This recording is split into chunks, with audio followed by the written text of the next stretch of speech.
নমস্কার বন্ধুরা, আমি সুরজিৎ আর আপনারা দেখছেন বাঞ্ছার বাগান। বন্ধুরা, এতক্ষণে আপনারা বুঝতে পেরেছেন আজকের ভিডিওটা কি বিষয় হতে চলেছে। আজকের ভিডিওটা বন্ধুরা একটি শিক্ষামূলক ভিডিও হবে এই ডালিয়া সম্বন্ধে। আজকে আপনাদেরকে দেখাবো ডালিয়ার পলিনেশন বা পরাগসংযোগ। যিনি দেখাবেন তিনি আর কেউ নয়, এই ডালিয়া জগতে উজ্জ্বলতম নক্ষত্র শ্রী সনাতন কুমার পাল মহাশয়, যার হাত ধরে আমরা এখনো পর্যন্ত 2,500 থেকে 3,000 নতুন নতুন ডালিয়ার আইডি পেয়েছি। চলুন আর বেশি কথা বলবো না, আপনাদের সাথে স্যারের সাথে পরিচয়টা করিয়ে দিই এবং স্যার আপনাদেরকে হাতে কলমেই দেখাবে কিভাবে ডালিয়া গাছে পলিনেশন বা পরাগ সংযোগ করতে হয় সেই বিষয়। নমস্কার স্যার। নমস্কার। প্রথমে আপনার পরিচয়টা আমার দর্শক বন্ধুদেরকে দিন। আমি সনাতন পাল। আমার দক্ষিণ 24 পরগনা দেখছেন, আমার বাগান দেখছেন আপনারা।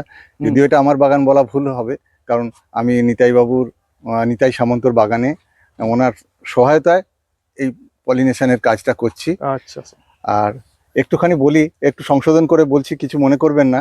সেটা হলো যে 2,500-3,000 প্রজাতি আমি তৈরি করিনি, আমি 1,000 প্রজাতি তৈরি করেছিলাম। তার মধ্যে হয়তো 300-র মতো প্রজাতি এখন বাজারে চলছে। আচ্ছা। হ্যাঁ, তা যাক, এটা দর্শকদের জানানো দরকার। হ্যাঁ, এটা আমার ভুল হয়ে গেছে। হ্যাঁ, তা এবারে মূলত যেটা বলি যে পলিনেশনে হঠাৎ আগ্রহটা কেন হলো, এটা একটু দর্শকদের জানা দরকার। যে এত কিছু থাকতে আমি হঠাৎ ফুল করতে করতে প্রদর্শনী মাঠ থেকে হঠাৎ পলিনেশনে এলাম কেন? এটা ছিল আমার একটা সুপ্ত ইচ্ছা। আমি যখন 60-এর দশকে গাছ করতাম, বা তখন 60-এর দশকে ডালিয়া গাছটা পাওয়া এত সহজ ছিল না। আচ্ছা। মূলত তখন গাছগুলো পেতে হতো, আমরা হর্টিকালচারের মাধ্যমে সংগ্রহ করতাম, এবং হর্টিকালচারে আসতো, ওখান থেকে যা শুনতাম যে এই গাছগুলো আসতো সাধারণত কালিম্পং থেকে। তা যাই হোক, সেই কালিম্পং থেকে আসার ফলে গাছটা একটু দুর্মূল্য ছিল এবং সময় মতো আমরা পেতামও না। এটাই ছিল সব থেকে বড় সমস্যা। তা সেই সমস্যা থেকে তখন মনে হতো যে আমাদের দেশে এই ডালিয়াগুলো তো হয় না, সব বিদেশ থেকে আসে। তা এইরকম সময় কিছুটা বলতে পারা যায় সেই বোমা বিস্ফোরণের মতো হলো। তো 1973 সালে প্রথম দেখলাম আমাদের ভারতীয় ব্রিডিং এর ডালিয়া, যেটা আমাদের রয়্যাল হর্টিকালচার সোসাইটিতে দেখা গেল। তা সেটা দেখার পর মনের মধ্যে একটা অদ্ভুত হলো। তখন তো ব্রেনের ম্যাচুরিটিটা অনেক কম ছিল, তখন অনেকটাই ছোট ছিলাম, এত কিছু বুঝতামও না। আচ্ছা। তো তারপরে ভাবলাম যে তাহলে ডালিয়া করা যায় আমাদের দেশে। তারপরে অপটু হাতে চেষ্টা, কারণ তখন তো এখনকার মতো এত শেখার মাধ্যম বা এত মিডিয়া তো ছিল না। অপটু হাতে একটু চেষ্টা চরিত করতে থাকলাম, করতে করতে বছরের পর বছর কেটে গেল। কারণ আসলে আমার তো পদ্ধতিটাই আমি বুঝতে পারিনি, আমি তো এলোপাথারি সময় নষ্ট করেছি, যার ফলে আমি বোধহয় 1995 সালে গিয়ে একটু সাকসেসের মুখ দেখলাম। আচ্ছা, 95 সালে? হ্যাঁ, আমি শুরু করেছিলাম 70-72 থেকে। মানে আমরা 20 বছর সময় লেগে গেছে মানে সাকসেসের মুখ দেখতে। 72-73 থেকে শুরু করলেও আমার শুরু হয়ে মানে সাকসেস এলো 95 সালে গিয়ে। এবার তারপর থেকে মোটামুটি আজও চলছে এইরকম গতানুগতিক ভাবে।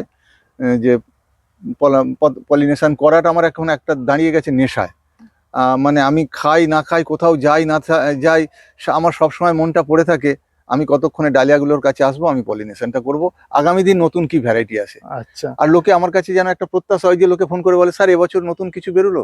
এই প্রত্যাশাটা যেন আমাকে আরো বেশি মানে ইন্সপায়ার করে, যে আমাকে আরো নতুন কিছু করতে হবে, লোককে নতুন কিছু দিতে হবে, নতুন ডালিয়ার আইডি সৃষ্টি করতে হবে। আমাকে যে নিরুৎসাহই করেন না কিছু লোক, সেটাও আমি বলবো না। অনেক লোকই আছে, কি হবে এত জাত করে, আমরা তো মেনটেন করতে পারি না, এত জাত করার কি দরকার আছে। কিন্তু আমার মনে হয় যে এখনো বোধহয় সবচেয়ে সেরা জাতটা আমি বার করতে পারিনি, বা আমার হাত দিয়ে আসেনি। আচ্ছা। আমি এখনো সেই সেরার খোঁজে মেতে রয়েছি, যে আগামী দিন হয়তো এমন একটা কিছু আমার হাতে আসতে পারে যেটা নাকি আমি এখনো যার সন্ধান পাইনি। তা আমার সেই মানে সেরার খোঁজে আমার অনুসন্ধান এখনো চালিয়ে যাচ্ছে। হ্যাঁ, অনেকে আমাকে থামাতে পারেনি, অনেকেই বারবার বলেছে যে এত প্রজাতি করে কি হবে, আমাদের তো সংরক্ষণ করা সেইভাবে নেই, আপনি তো 1,500 প্রজাতি করলেন, বেঁচে আছে কটা, ইত্যাদি ইত্যাদি কথা আমাকে শুনতে হয়। স্যার আমরা ডালিয়া বলতে আমরা যেগুলো বুঝি মানে ওই লাল, হলুদ, সবুজ, এই কয়েকটা কালারের মধ্যে সীমিত। এর মধ্যে যে ভ্যারিয়েশন আছে এগুলো মানুষ বোঝে না। না, ভ্যারিয়েশন বলতে গেলে শুনুন, ভ্যারিয়েশনটা কালার ভ্যারিয়েশনও তো আছেই। প্রত্যেকটা কালারের ভিন্নতা আছে। প্রত্যেকটা ডালিয়ায় আমরা যদি খুঁটিয়ে দেখি তাহলে একটা রং কখনোই আর একটা রঙের সঙ্গে সামঞ্জস্যপূর্ণ নয়, না, মিলবে না। মিলবে না। তা সেটাও আমরা দেখি না। আমরা লাল মানে গতানুগতিক ভাবে লাল ধরে হ্যাঁ, নিলাম, লাল, হ্যাঁ। হলুদ গতানুগতিক ভাবে আমরা হলুদ ধরে নিলাম। কিন্তু হলুদের মধ্যে আরো অনেক কোনোটার হলুদের মধ্যে ধরুন একটা কাঁচা হলুদটাও হলুদ, আবার বাসন্তী হলুদটাও হলুদ। তাহলে সেই রকম আমরা একটু মানে এই লালটাকে ধরুন, ওই যে লালটা দেখছেন ওই লালটাও লাল, আবার নিচের যে লালটা দেখছেন ওই যে কালচে লালটা, ওটাও লাল। তাহলে আমরা তো সব গড়ে লাল বলছি। হ্যাঁ, আবার এইটাকে দেখুন, এটা হচ্ছে ভার্মিলিয়ান রেড, মানে যেটাকে আমরা সিঁদুরে লাল বলি, তাহলে এটাও লাল। তাহলে লালের যে কত রকম ক্যাটাগরি আছে সেগুলো তো আমরা কোনোদিন ভেবে দেখি না। লাল ফুল, এইটাই আমরা আর কি সহজ সাধারণভাবে আমরা বিশ্লেষণ করে নিই, এটা লাল ফুল। আচ্ছা আচ্ছা স্যার, একটা কথা বলুন, এই ডালিয়া গাছে যে পলিনেশনটা করতে গেলে ফুলকে কিরকম পর্যায়ে নিয়ে আসতে হবে? দেখুন, প্রথমত হচ্ছে আমাদের এখানে বেশিরভাগই দেখছেন অনেক গাছগুলো আছে মাল্টি হেড, ওই যেগুলো পলিনেশন হয়ে গেছে অলরেডি, ওদিকে দেখছেন ওগুলো মাল্টি হেড। মাল্টি হেডে করলে কি হয়, আমাদের বেশি পরিমাণ ফুলটা পাই আর বেশি পরিমাণ রেণু পাই। আচ্ছা, তা এটা হলো 1 নম্বর। দ্বিতীয় নম্বর হচ্ছে গাছকে যদি আমরা প্রদর্শনী মানের গাছ করি তাতে ফুলের বীজের সংখ্যাটা অনেক কম হয়। এই কারণে কম হয় কারণ ফুলটা প্রদর্শনী মানের করার ফলে ফুলের পাপড়ির গঠন বা তার যে গঠনটা হয় সেটা কিন্তু ঠিক গঠনটা সেটা কিন্তু মানে বীজ ধারণের পক্ষে অনুপযুক্ত। আচ্ছা, এবং তাতে বীজ অপেক্ষাকৃত হয়ও কম। হয় না যে কথাটা বলা যাবে না, কারণ মানে পরিমাণে পৃথিবীতে না বলে তো কোনো শব্দ নেই। তা আমিও বলবো যে হয় না এরকম কোনো শব্দ নয়, কিন্তু হয় খুব কম হয়। তুলনামূলকভাবে বেশি হয় যে গাছগুলোকে আমরা প্রজননের জন্য তৈরি করি, অর্থাৎ গাছটাকে মাল্টি হেড করে নিই এবং নাম্বার অফ ব্লুমিং বেশি রাখি, এবং খাবারের যেটা প্রদর্শনী মানের ফুলের গাছে আমরা যেটা পর্যাপ্ত পরিমাণে খাবার দিই এবং সিস্টেমিক খাবার দিই, এক্ষেত্রে কিন্তু আমরা খাবারের পরিমাণটাকে নিয়ন্ত্রণ করি। আচ্ছা, আমরা খাবারটা একটু কম রাখি এবং খাবারের মধ্যে যাতে দানা পুষ্ট হয় তার জন্য পটাশ এবং যেটা আমরা বলি ওই বোরন, এইগুলোকে আমরা একটু চাপ রাখি। আচ্ছা, বা যেটা ট্রেস এলিমেন্ট বা অনুখাদ্য বলি আমরা, তার উপরে একটু চাপ রাখি। কারণ এগুলোতে কি হয়, সিড সেট করতে অনেক সহায়তা করে এবং বীজটা অনেক পুষ্ট হয়।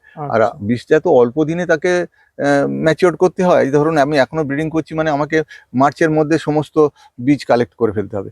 এখনো ব্রিডিং চলছে, তাতে মার্চের মধ্যে বীজ হবে, তাহলে কতটা দিন সময় পেল? আচ্ছা, আপনার মানে পলিনেশন করা মানে 1 থেকে 1.5 মাসের মধ্যে বীজ পেয়ে যাবো। হ্যাঁ, তাহলে বীজটা খুব কম দিনের মধ্যে পুষ্ট করতে হয়। তার ফলে কি হয় যে বীজটার পুষ্টিটা যাতে সঠিকভাবে পায় তার জন্য গাছকে সেইভাবেই পুষ্টিটা দেওয়া হয়। আচ্ছা, তাহলে স্যার আমাদেরকে আজকে কিরমভাবে পলিনেশন করছে যারা মানে ডালিয়া নিয়ে এই রিসার্চ করতে, ঠিক এই কথাটা আমিও বলতে চাইছি যে আমি আরো অনেকেই বলেছে যে স্যার পলিনেশন কি করে করেন একটু দেখাবেন। তো আমাকে তো প্রত্যেকে ম্যান টু ম্যান ধরে দেখানো সম্ভব নয়, যার জন্যই আমি কয়েকজন ইউটিউবারকে বলেছিলাম, অনেকেই তো উৎসাহ দেখিয়েছিল কিন্তু কেউই এখনো এসে পৌঁছায়নি। কিন্তু আর আমার পক্ষে ইন্ডিভিজুয়াল ভাবে তাদের ডেকে নিয়ে এসে তাদের পলিনেশন দেখানো ওটা সম্ভব নয়। আমার মনে হয় যারা ইন্টারেস্টেড হবে তারা যদি এসে এই সময় করে নেয় তাহলে আমার মনে হয় সবার কাছে এই বার্তাটা পৌঁছাবে যে পলিনেশনটা কেমন ভাবে করতে হয়। আগামী প্রজন্ম তৈরি হোক যে তাদের হাত দিয়ে আমার যে অপূর্ণ বাসনা যেটা থেকে গেল, যে আমি এখনো মনে হচ্ছে সেরা ডালিয়া আমার হাতে আসেনি, তাহলে সেইটা যদি তাদের হাতে আসে সবচেয়ে খুশি আমি হব। আচ্ছা আচ্ছা, ঠিক আছে। তাহলে এখন আমি দেখিয়ে দিচ্ছি যে পলিনেশন কেমন করে করতে হয়। হ্যাঁ,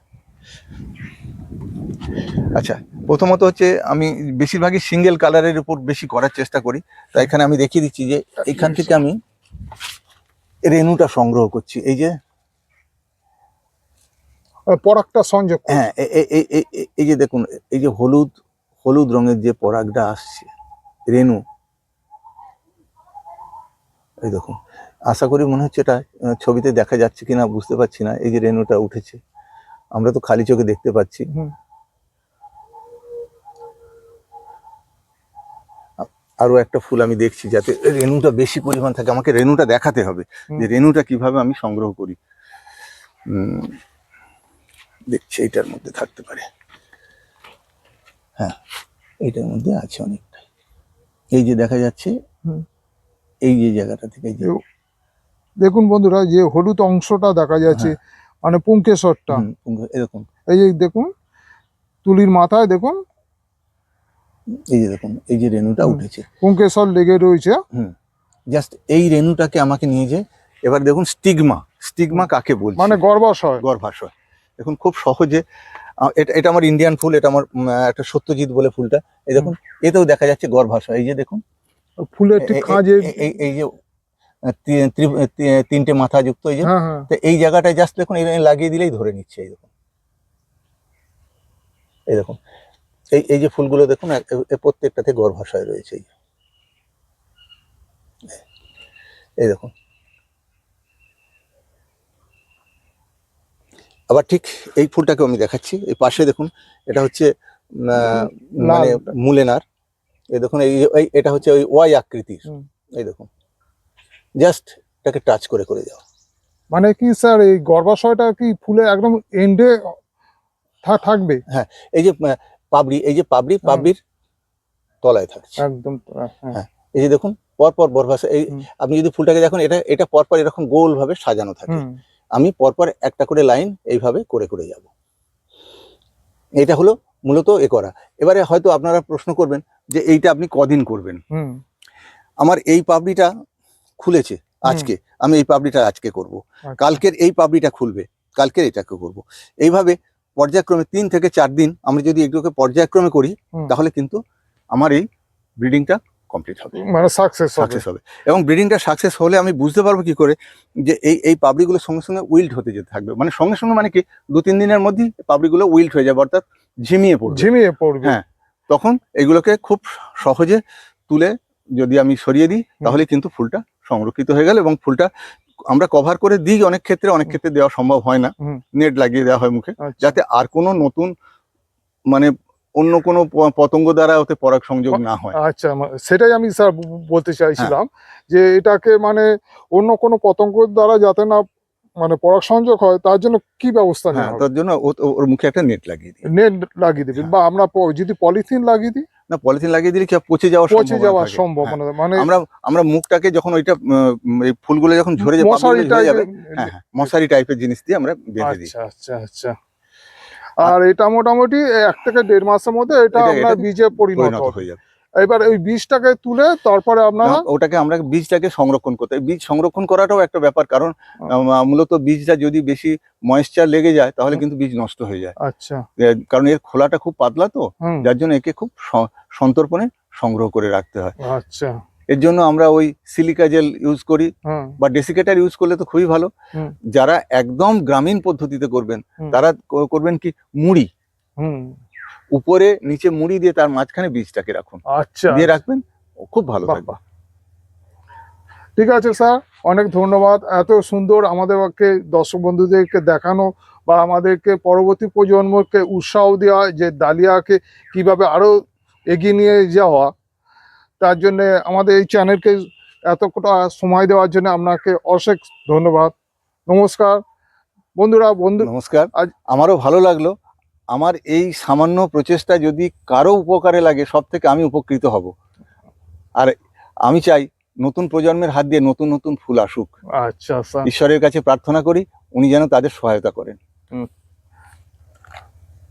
তাহলে আজ এই ভিডিওটা বন্ধুরা এখানে রাখছি। ভিডিওটা ভালো লাগলে অবশ্যই বন্ধুদের মধ্যে শেয়ার করে দেবেন, এবং লাইক কমেন্ট করে জানাবেন আপনারা কিরম ধরনের ভিডিও চাইছেন। নমস্কার।